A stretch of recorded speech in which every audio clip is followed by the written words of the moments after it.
We want to thank everybody for being here for us to provide an update to our fellow Texans about a very severe winter weather storm that's going to be crossing the entire state of Texas. We expect the weather conditions to worsen, especially going into Friday and through Friday all the way through the weekend. It will just increase in severity, posing ultra cold temperatures, but also providing types of precipitation that could be hazardous to people on the roadway, could be challenging for power lines that may go from a power pole to your home, things like that.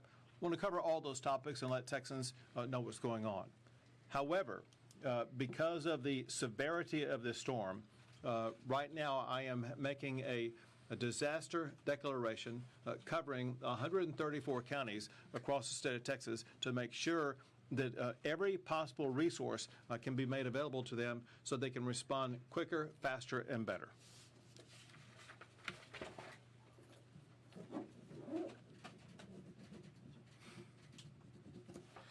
And the list of those 134 counties, I'm not going to read off to you right now, but they will be available to the press here shortly, and every county will know about it. Bottom line is that because this storm is coming in, because we know it's coming in, we have the ability for our fellow Texans to get prepared now. Don't begin getting prepared late tomorrow or think you can get around doing it on Saturday. It's going to be too late. You need to be prepared to make sure that your home, your office, your children, your pets, all that kind of stuff, you have answers and solutions to be able to address all those kinds of things. You're going to need to be able to make sure that you're what you may be planning to do this weekend. You need to consider reevaluating whether or not you can, should, or be able to do that. And obviously part of this depends upon where you live. The reality is about the top 2/3 of the state of Texas, maybe from San Antonio all the way up to the tip top of the Panhandle, will be the worst hit. There may be parts of the Rio Grande Valley that are not hit very much at all. But if you're in the weather zone that's going to be hit the hardest, is hugely important that you, your families, your businesses, you begin that preparation today, knowing that what you do today, what you do tomorrow, and decisions that you're going to be making over the weekend, you're going to have the ability within your own hands to be able to save your own lives. Whenever we go through any type of disaster, job number one is always protecting lives. And one of the most dangerous ways in which you can expose your life to harm is if you make the decision to get out on a roadway that's already had precipitation on it that's frozen. You know, when you're driving, when you have slick ice or something like that, you may not be able to see it with your eyeball. But you know when your tire goes across it, you lose control of your car, and it can cause harm to you, harm to others. And so what we strongly encourage is if you're in an area with this ultra cold temperature that also has precipitation, do not be on the road unless you have to be on the road. You can save your own life and save your own property and save those around you. If you just be cautious driving for just a couple of days before the winter storm expires. With regard to that, the Texas Department of Transportation is working already to begin to prepare our roadways across the state of Texas. You'll hear more about that from TxDOT themselves, but I just want you to know that we as a state, we're not waiting until later today or tomorrow or the next day to get prepared. We are acting right now to make sure the roadways and all the affected areas are being layered with elements that will help ensure that we can prevent as much freezing as possible, make driving on them as safe as possible, knowing full well we will not be able to fully achieve that. One thing that we talked about earlier, and that is there are going to be road plows in many regions across the state of Texas. One thing that is kind of amazing to hear, and that is that there are operators of road plows and the plows themselves that seem to be hit many times in winter storms like this. And what that does is it takes that road plow out of operation. And so if you see a road plow on the road, know that they're trying to help you, trying to help your community, trying to make it easier and better for people to pass by on that roadway. If you see a road plow, just be very conscious of it, travel slowly and cautiously around it, and do not interfere with what it's doing. Very importantly, I know that a lot of people across the state are thinking about, gosh, is this going to be a catastrophic winter storm that's going to cause us to lose power? The answer is the ERCOT grid has never been stronger, never been more prepared, and is fully capable of handling this winter storm. There is no expectation whatsoever that there's going to be any loss of power from the power grid. That said, it's important for the public to understand there's a difference between the power grid across the entire state of Texas and making sure we have enough power to get to the power generators and have the generators get it to your home. And that's separate, however, from what could happen between the pole outside your home and your home. Because of precipitation coming down that would be ice, it could weigh down the power line from the pole to your house. That could cause a downing of the power line for you or maybe for your neighborhood. That is not an ERCOT grid issue. That's a local power provider issue. And the local power providers have never been more prepared for any winter storm ever. They're going to have trucks, vehicle, and personnel to make sure that if your power line goes down near your house, they're going to get it up and running as quickly as possible. They are already pre-positioned as we speak right now to make sure that your power stays on. And be in contact with your local power provider, obviously, if your line does go down, knowing somebody's going to be there to help you out. The one thing that assists in that regard, just to update you a tiny bit, and that is there's been an ongoing effort over the past several years to make sure that there is what's called vegetation management for all of the power providers. What that means is whether it be for hurricane purposes or winter storm purposes, the vegetation, whether it be trees, branches, whether it be large plants, things like that, those types of things that otherwise could have caused a power line to go down or could be touching a power line, we have done over the past couple of years more than ever to remove that vegetation from lines that could be downed because of a winter storm like this. Another thing that the local power providers have done, they have replaced poles and have better, stronger, more capable poles than ever before. Very importantly, and this is a part of the laws that we signed a few years ago, and that is these power generators and power providers, they have obtained additional sources of fuel to make sure there will be no fuel shortages. There already is an abundance of natural gas, which is the primary source of fuel for power generation, and because of requirements by the state, but also because of readiness by these power generators. They already have an abundant amount of extra natural gas supplies to be able to supply the natural gas to generate power in the event that there is any shortcoming in the movement of natural gas from the wellhead to deliver it to the power provider. Bottom line, no concern about any loss of access to the natural gas to make sure power generators stay on. In ERCOT, I'm going to let Pablo Vegas talk to you more about what the status of ERCOT is and what's going to happen. Going back to what I just said and talking to Railroad Commission leaders, I say, listen, there's ample gas storage to be able to meet all the needs for this winter storm, and there's really no concern about the natural gas supply. The Texas Department of Public Safety already has extra crews to respond across the entire state, and they will be expanding those crews. They'll be doing several things. One, unfortunately, there will be some people on the roadway that wind up sliding off into a ditch or getting involved in accidents, things like that. DPS will have added personnel to make sure they're going to be able to respond more quickly to those types of accidents, rescue and help those who have been involved in those accidents. But also sometimes in winter storms like this, there may be people out walking or in some other capacity where they get stranded and whether it be the Texas Department of Public Safety or the Texas National Guard, we're going to have personnel out there to rescue people in any type of situation they get into where they need to be rescued from, and be able to take them either to warming centers, back to the house, or to a hospital, whatever the situation calls for.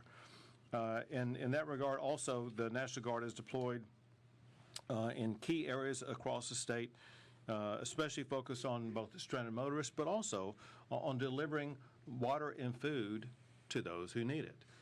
When we see what may arise here in the coming days, it may be difficult for some people to access needed water and food.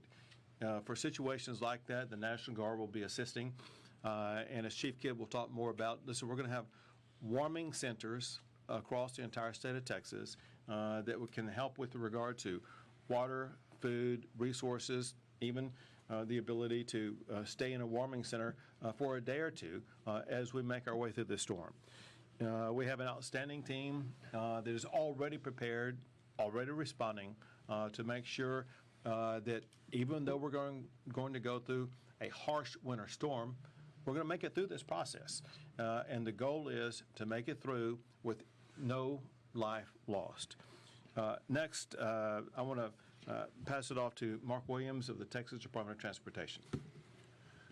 Thank you, Governor, and thank you for your important safety messages for roadway driving. This is a familiar but a critical time for the Texas Department of Transportation, along with Texans around the state. Over the past couple of days, TxDOT has been preparing and maintaining a state of readiness for the response to this incoming winter weather. We've been treating roads and preparing our personnel and equipment for the days ahead. We expect to have at peak operations over the next couple of days about 5,000 personnel out working the state, along with hundreds of vehicles and equipment. We also rely and have been working to reposition our own crews around the state, moving crews from South Texas and some of our regional crews to areas of the state where we expect the conditions to be most severely impacted. And we also work with our partner state agencies and contract personnel to have additional equipment and personnel at the ready. Very importantly, to underscore some of the points that, Governor, you made with respect to the message for Texans. First of all, roads will be dangerous, so staying off the roads is always the safest option. Importantly as well, any amount of ice is a dangerous amount of ice. Any amount of frozen precipitation on our roads is a dangerous amount of frozen precipitation, even with our efforts to pre-treat roads and be prepared to help respond in those instances.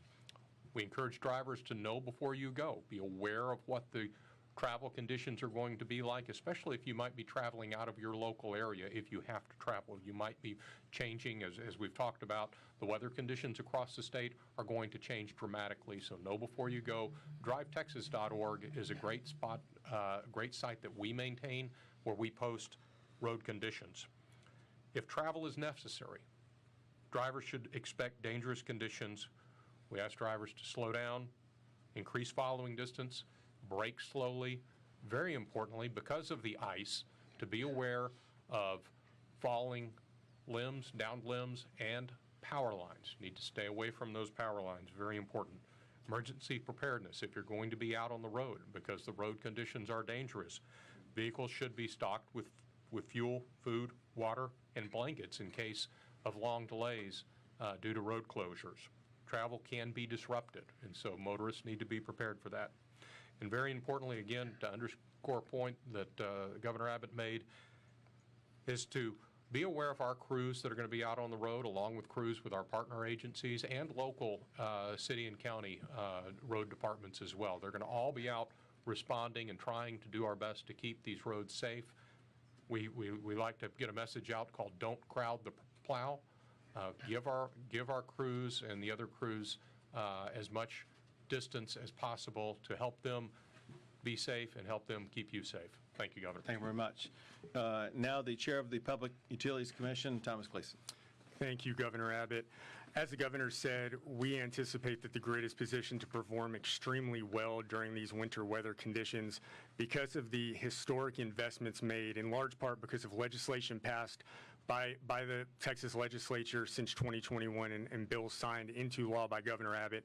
Historic investment has been made by both generating facility owners and transmission distribution facility owners. The grid will perform well during this event. Just to give you all a little look into what transmission distribution utilities have done thus far, we began communicating with them earlier this week around Monday or Tuesday. They've already started to open their local emergency operations centers, so folks can go there if they need to. They've also brought on additional customer care representatives, so if you do experience a localized outage, as Governor Abbott said, you can contact them there. The other things that they've done that are extremely important, if you remember a few years ago, there were issues with outage trackers for all the local utilities.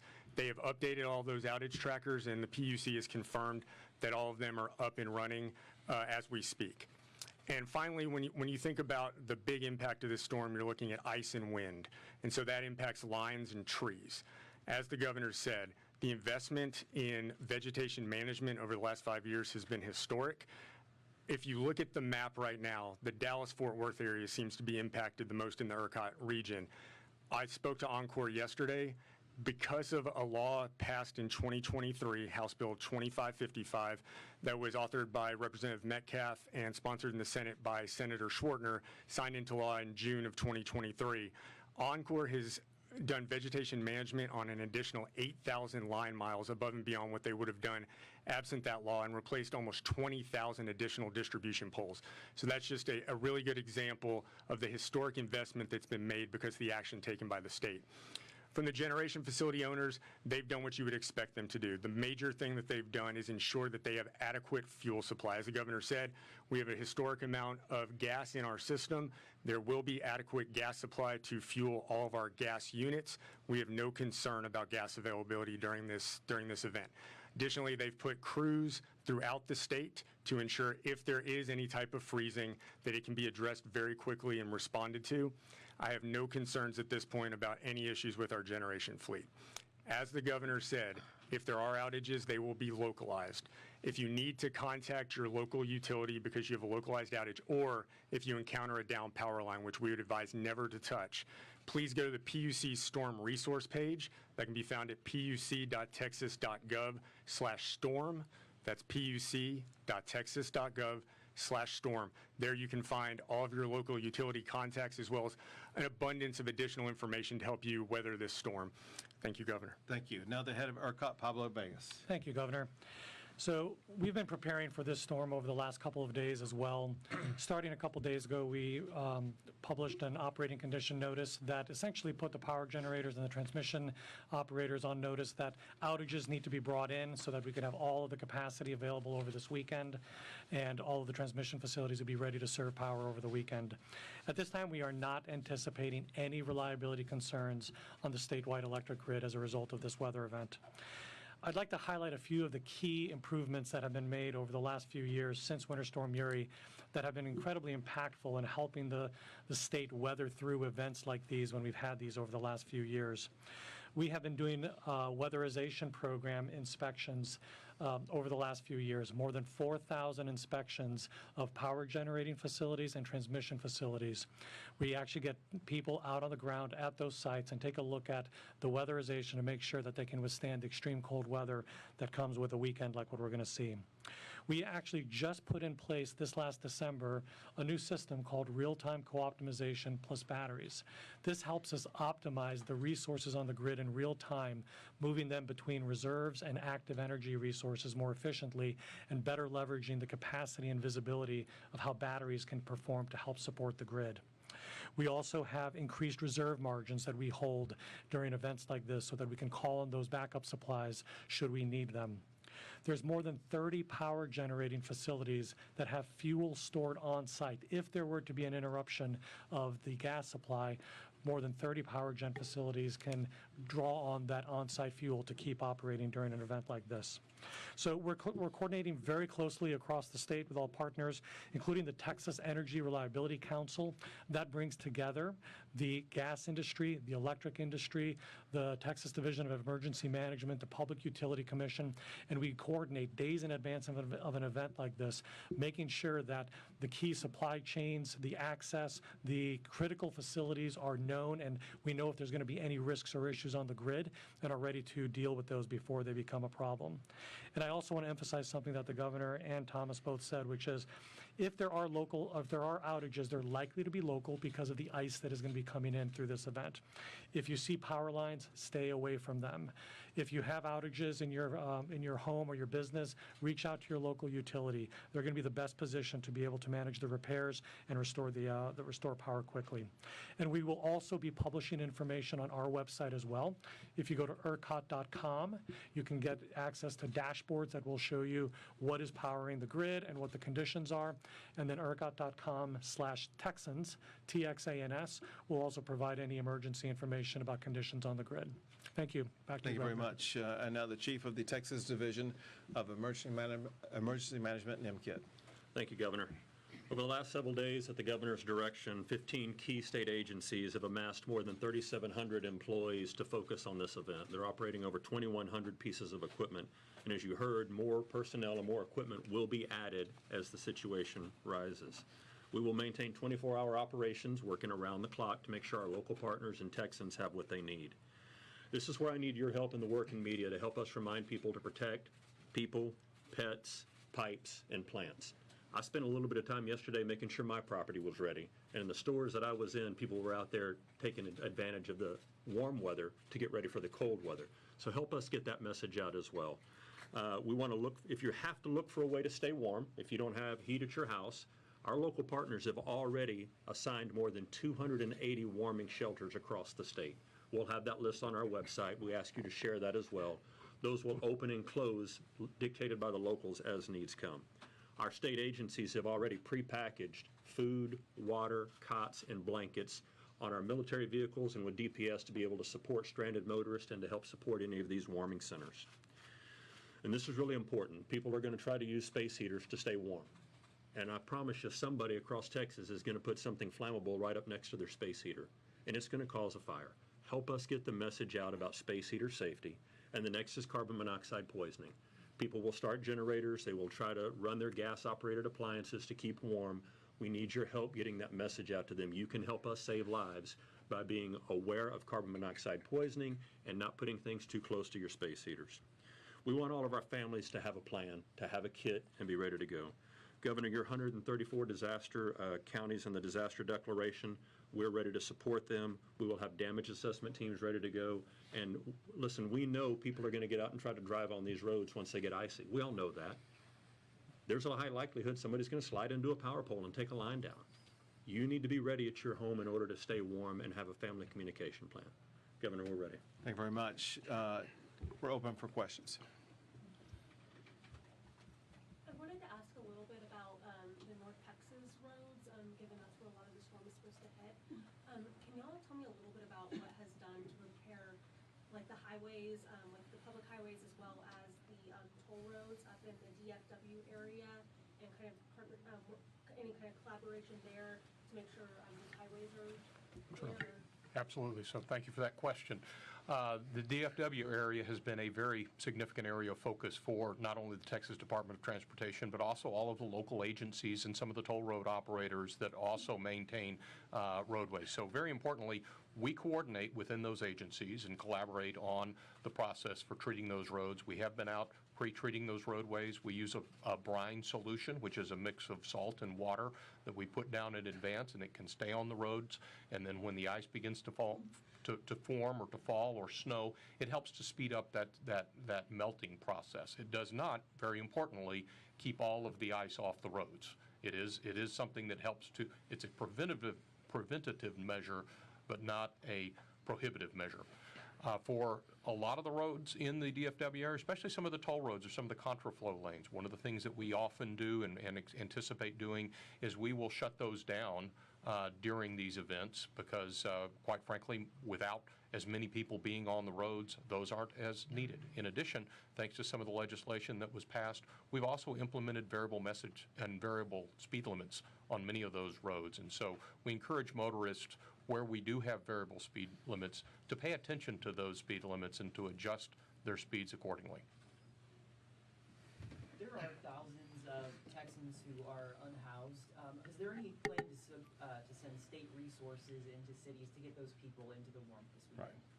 So we're working very closely with all of our local government partners. That's why they've opened more than 280 warming centers across the state. Again, more will come up if there needed to be up. If they ask for our help, we'll find resources to help them. So far, they have not asked. Governor, there's certainly a lot of people that still have PTSD from 5 years ago. What can you assure them that we've learned so much in the last 5 years?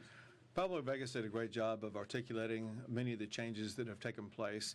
The power grid system we have today is completely different than the power grid system we had back then.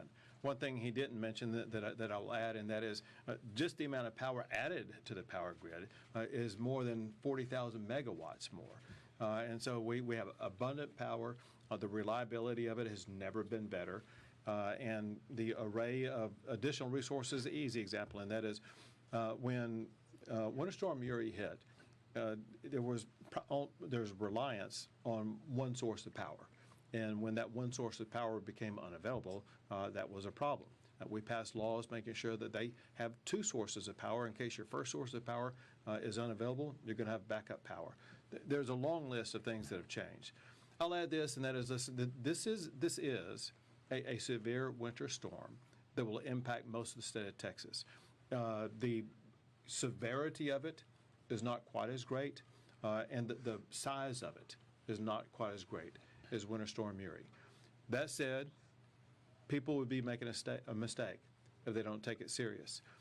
But also, we cannot overemphasize this, and that is because of either ice weighing down the power line that goes from the pole to your house, because there is a possibility of trees falling. You know, when ice gathers on trees, it weighs down those trees, and it could cause a tree to crash down on a power line.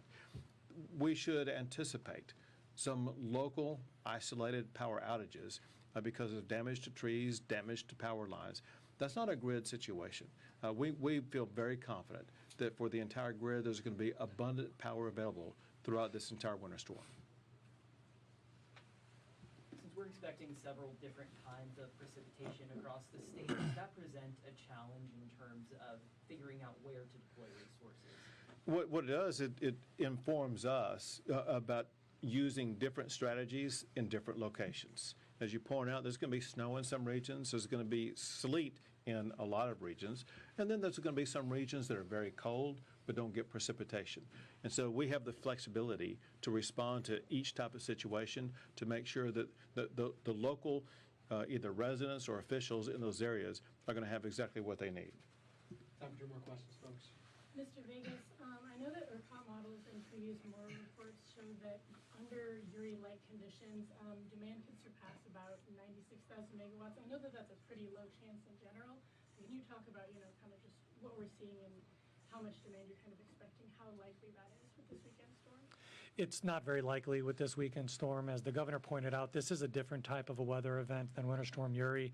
The state was experiencing extreme cold weather leading into the storm coming through and had a long, long duration of cold weather following that. This storm is going to be more transient and is not going to be as long duration.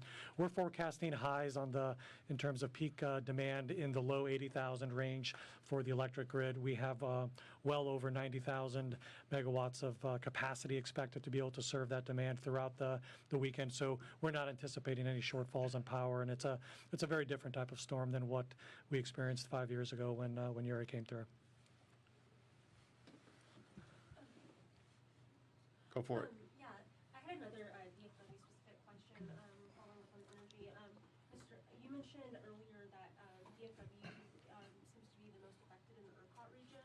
Can you elaborate a little bit on what you meant by that specifically and any preparations that are being made in the DFW area specifically? Sure. So ice accumulation on lines and trees is going to be the most impactful to the grid, and based on the weather forecast we've seen, the Metroplex is where that's going to really be centered. So Encore, which is a local utility up there, serves a lot of North Texas, has done a fabulous job, not only doing kind of the baseline work, but like I said, 8,000 additional miles of vegetation management is really going to mitigate the impact of that ice on trees and how it could impair the reliability of the system. So they've made the investments to ensure that the grid is resilient and reliable, as have all of the other local utilities around the state. Thank you all very much. Thanks.